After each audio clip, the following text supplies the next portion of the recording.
Hey guys, welcome to Saturday Spotlight.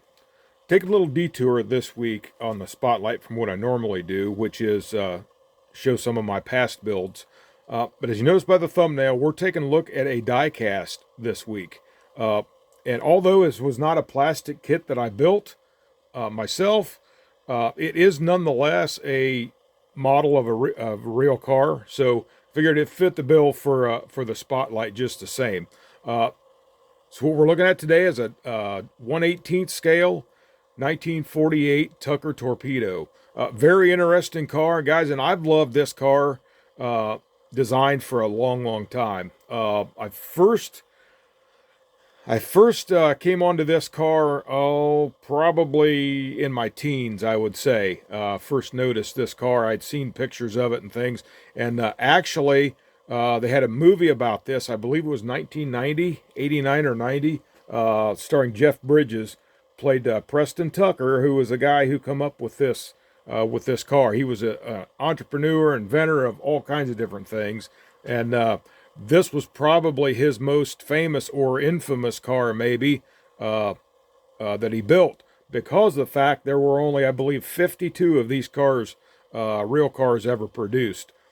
Because whatever and I don't know all of the whole story. All I can go on is what they had in the movie, and you don't never know if the movie's 100% accurate. But from other things that I've read on the real guy, he had some scandal involved around his car. Now, whether it was true against him or not, I don't know. But he was accused of some stock fraud and things like that.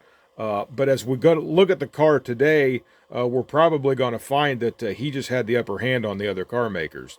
So that's just a little side note there. But we're going to take a look at some things and why this car was so unique for its day in 1948. So I'm just going to stop this here, and we'll bring it in a little bit closer for you. A little bit bigger than what we normally do on the Spotlight, but we're going to take a look at this guy because, like I said, very, very interesting car. Now this is die cast, and guys, it's got some heft to it. Move this out of the road here for a minute. It's got some heft to it. It's a nice, very, very nicely made, well painted die cast. Pretty accurate to the body design of the Tucker. Now again, like I said, this was designed by Preston Tucker. Let's just look at some of the interesting features this thing had on it. 3 headlights, look at that. And the interesting thing about this is on the original design, Tucker actually wanted the front fenders to move with a steering wheel. And his thought was, wouldn't it be nice to be able to see around the corner as you're turning the corner on the street to see what's there before you get there? But he had some advisors, I guess, kind of talked him out of that, as it would be a lot of extra mechanics and things. So they suggested to him, what if we just have the center headlight turned with the steering wheel? So that's exactly what happened in the production model. So this center headlight turned with the steering wheel. So pretty ingenious there too, I'd say. But this thing, I tell you what, guys, this was extremely, extremely ahead of its time for some of the features that it had on it. And number one, we'll first look at this. If I can pop this open here, it's a little tricky to get. So 1 second, guys. All right, just like that. Video magic, it's open. This thing had this was a repurposed. It was a Franklin air-cooled flat 6 engine, originally from a helicopter. And actually, they took this and they converted it. They converted it to water cooled. And guys, this thing had put out 166 horsepower. This thing was a beast in its day. It was a 5.5 liter, 334 cubic inch engine, and top speed of 120 miles an hour in 1948. And it would, I guess it was recorded at 0 to 60 in 10 seconds. And this thing, guys, weighed 4,200 pounds. This was a beast. Now that's moving for a car that heavy. Just a, like I said, just a beast on the road back then for the day. And imagine if this thing could have made it and they started running this thing on NASCAR. Shoot, they would have probably outlawed it from there too. But just a really cool car. A lot of different safety features. So it had the full rear engine, definitely the rear engine mounted. It was all 4 doors, and the back were suicide doors like such. And so this kind of nice, all the doors open on it. And then we'll look under the front here. This was basically your trunk, spare tire storage. And I got some luggage sitting in there and everything. And a couple more safety features on this. This car had seat belts in it. It had pop-out windshield. Safety glass, I believe, is what they referred to it as. And it had on this passenger side, it had a padded area right up in here. You see, there's not much, if you can see in there. There's not much to the dashboard in there. But this area up in here was all padded. And that was designed for the passenger, basically more safety in case of an accident. And this was equipped, like I said, with a flat 6, 334 cubic inch, and it could be. I'll get it. I promise I'll get it, guys. A little tongue-tied there.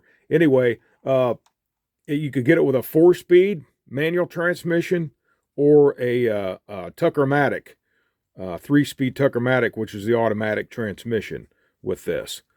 So a couple different options there. We'll look at the underneath side there. And so there was the flat 6 there with the transmission and the axle shafts there. Dual exhaust.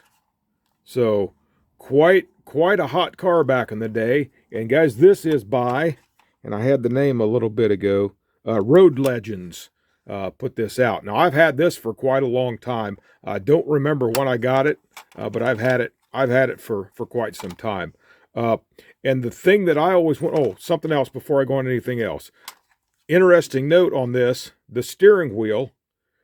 And now I don't know, I've seen a couple different reports, the steering wheel and the column, but I know the steering wheel for sure was a gift from Ford, and that was actually out of 41 Lincoln. So I guess he didn't have his steering wheels cast or whatever yet, or made up. So Ford gifted him with some steering wheels. So I don't know, what the return deal would have been on that, anyways. But you see here, it's got these side scoops, side vents for the rear engine and everything. And what I've often wondered, and I think I seen at one time, I would have always liked to have seen this in a plastic kit. This would have been so cool to build as a plastic kit. Now, I think at one time I saw this as a resin. You could get this in a resin, 1/25th scale, I believe. But that's been a long time ago, and I don't know. I didn't bother looking that up to track that down, but it would be so cool. So if any of you guys know, if there's anybody producing these as a plastic kit, leave it in the comments or whatever. Let me know that, because I would love to be able to have one of these as a kit form, and you could just go ahead and build it up the way you want to. But like I said, 52 of these built. There's only about 47, I think, 47, 46 left in existence. And I believe it was George Lucas, I believe, owned one of these, and it was actually destroyed in a fire. So I know that was the demise of one of those cars. But guys, these things are just out of this world on cost now. And set this down for a minute, let them spin back around again. And now, I was in Auburn, Indiana, years ago. It's been more than 20 years ago, but we actually seen the Tucker prototype car was there, and at that time, so this was mid-late 90s when we seen this. It had gone up, and I assuming it had a reserve on it. But it went to $410,000 and didn't sell. And that was back then. Now I think the sales on these now I've seen just recently is like $1.3 million, $1.5 million. So as far as wanting to get one of these to play around with, as far as a real car, most generally it's just like they're untouchable. But the interesting thing about this, and I'm not going to give too much away if you guys haven't seen the movie. Again, it's Jeff Bridges. It's called Tucker, the Man in His Dream.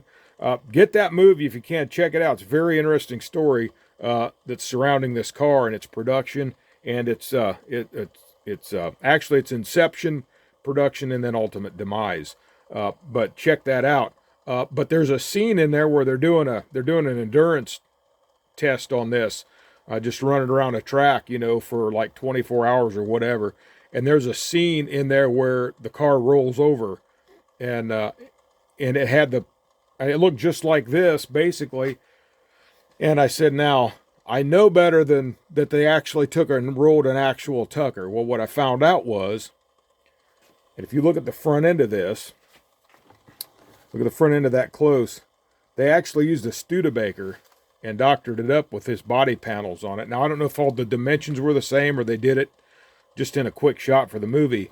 But if you look at that, it looks a lot like what the 50 Studebaker ended up looking like, only I just had that bullet in the front of the grill there. So, like I said, this thing had disc brakes. I don't know if I mentioned that earlier or not, but it did have the seat belts, safety glass, disc brakes, rear engine, and fast for its day. So just always been one of my favorite cars as far as the old cars, the rare cars.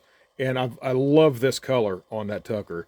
And I don't know how many colors he produced, if each one of those cars were a different color or, had multiples or whatever. I don't really know that. But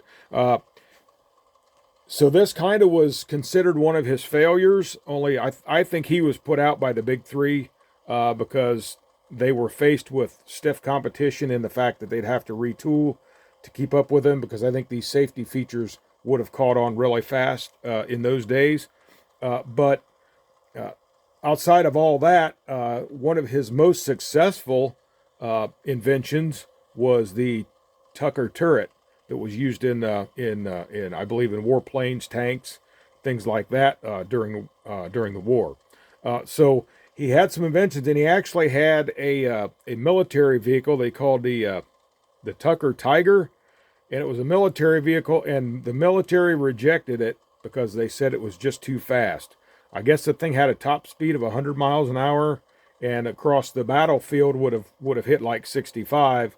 And I guess their thought process was, well, a battle vehicle doesn't need to be any faster than 35 miles an hour. So that was a flop. But the guy had a good success with some freezers, refrigerators, and I think he had a gas-powered refrigerator, something like that. But very, very, very smart man. And he had, like I said, he had dreams, and he accomplished them, at least with this one, for a little while. And which is, I think, has actually turned into probably one of the rarest things in the automotive world, I think. I'm going to just open these doors up as it goes around there. So yeah, one of the most rarest things in the auto world, I think. So to find one of these in any kind of good condition, or if you could even find them anymore, just unreachable for the average Joe, we'll put it like that. They're bought it by collectors and stuff like that. But anyways, but I just thought that interesting, guys, and I thought it would make a nice nice topic for the spotlight. That's just a brief, condensed history, and like I said, to get into all the legality parts of it and everything. And I do know that he got an airplane hangar from, I believe it was Howard Hughes, actually, I believe it was in Chicago, to produce his cars. So that's pretty much all I can tell you on that stuff. It's, like I said, I don't know how much of the movie is all that 100% accurate, but it's an interesting watch, entertaining, and just kind of tells a brief story there of that. But anyways, all right, guys, I guess that's all I've got for today. Just wanted to show this beauty off here. I just thought that was a very nice looking car. Have I said that? I think I did. Anyway, beautiful car, beautiful subject for what we're talking about here. And again, if anybody knows if there's any of these that were produced, or anybody made resin of these as a kit form, let me know in the comments. Would be super awesome to have one. So, all right, guys, I think that's all I got for now on this. Just a little quick in, quick out, And that's about all I got. So you guys made it this far in the video. I appreciate it. Thanks for watching. Subscribers, thank you. Thank you very much. You guys are why I do these videos, and I appreciate you watching. And so with that, we're just going to close it out. If you like the video, like, share, subscribe, all the good stuff. Until next Saturday Spotlight, you guys have a great day.